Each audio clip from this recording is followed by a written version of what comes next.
Ayun na nga, sa mga maghahanap kay Justin Baltasar sa Asian Games para sa Gilas, don't expect Justin Baltasar to be part of Gilas Pilipinas para sa 19th Asian Games dahil nilinaw ni Coach Tim Cone na walang interes para maglaro sa Gilas etong si Balti.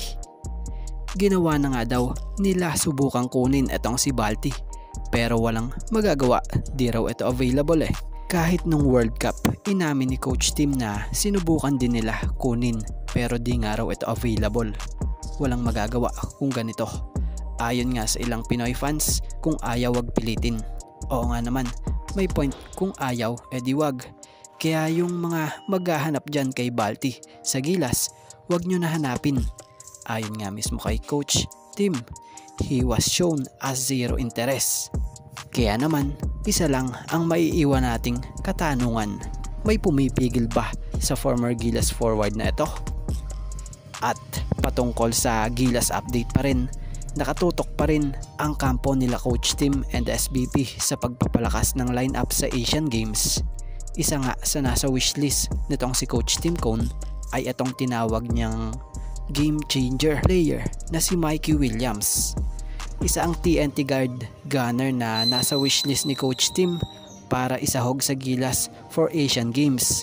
Pero ang player ngang ito ay nasa US pa at kasalukuyang nakabakasyon since nang mag-off season ng PBA. He is one of the top guy para kay Coach Tim na makakatulong sa opensa ng Gilas. Ayon nga kay Coach Tim, he's a game changer if he's in our team. His ability to score and stretch the defense, and is going to open up things for Justin Brownlee.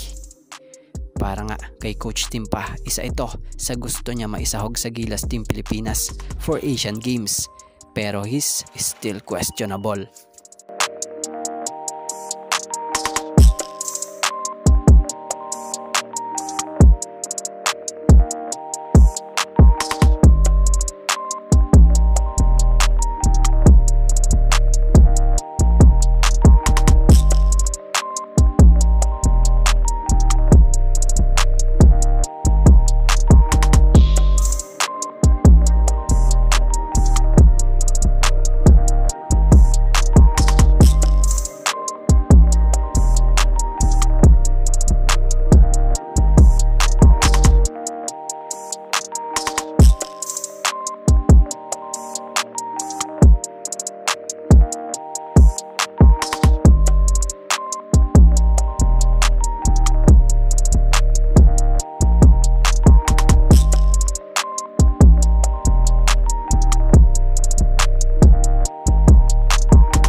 Bago ang lahat mga ka-greatest, lilinawin lang natin lahat ng basketball update natin dito.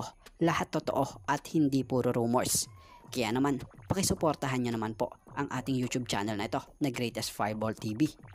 Please don't forget to like, comment, and share and subscribe para lagi kayong ma-update sa mga susunod pa nating legit basketball update.